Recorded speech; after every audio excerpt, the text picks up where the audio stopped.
Welcome to నల్ల news channel. Bhadradri Kothagudem జిల్లా చర్ల మండలంలో సిపిఐ ఎంఎల్ మాస్ లైనప్ ముఖ్య కార్యకర్తల అత్యవసర సమావేశం నిర్వహించడం జరిగింది.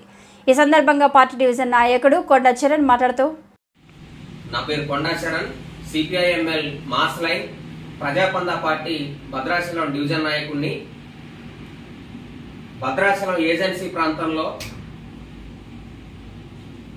పేద విద్యార్థులు చదువుకుంటున్నటువంటి ప్రభుత్వ హై స్కూల్స్ లో ఈ SC, ST, BC, MBC, OC లో నిరుపేదలుగా ఉన్నటువంటి వాళ్ళకి, మైనారిటీ విద్యార్థులకు కంప్యూటర్ విద్య అందుతున్నటువంటి పరిస్థితి లేదు.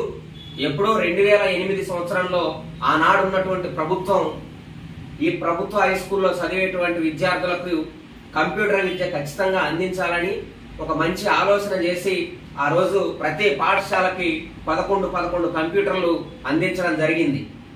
అది ఒక కాంట్రాక్ట్ సంస్థకి అప్పగించడం వల్ల 2008 సంవత్సరం నుంచి 2013 సంవత్సరం వరకు మాత్రమే ఆ కంప్యూటర్ విద్యని ఆనాడు ఉన్నటువంటి విద్యార్థులకు అందించడం జరిగింది.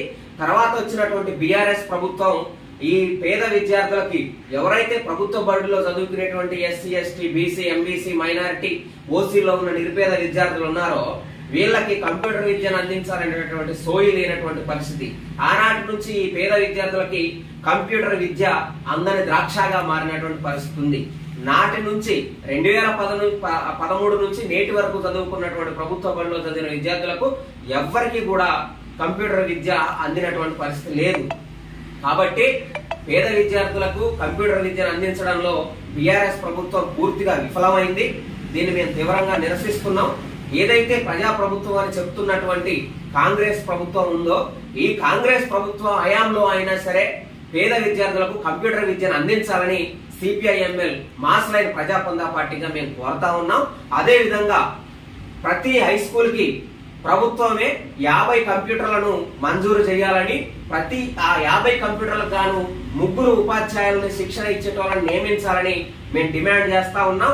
అదే విధంగా ఈ బాధ్యత మొత్తాన్ని కాంట్రాక్ట్ సంస్థకు అప్పగించుకోకుండా ప్రభుత్వమే దీన్ని బాధ్యత తీసుకొని నిరంతరంగా కొనసాగించాలని చెప్పేసి ఈ సందర్భంగా మేము డిమాండ్ చేస్తా ఉన్నాం. ఖచ్చితంగా పేద విద్యార్థులకి, ఎందుకంటే ఇప్పుడున్నటువంటి పరిస్థితుల్లో పోటీ ప్రపంచంలో ప్రతి ఒక్కరికి కూడా సాంకేతిక విద్య అవసరం అవుతా ఉంది. కాబట్టి ఆ రకంగా ప్రభుత్వాలు అర్థం చేసుకోవాలా, సాంకేతిక విద్య పేదవాళ్ళకి అందించాలని చెప్పేసి సందర్భంగా నేను తెలియజేస్తా ఉన్నా. లేని ఎడల ఖచ్చితంగా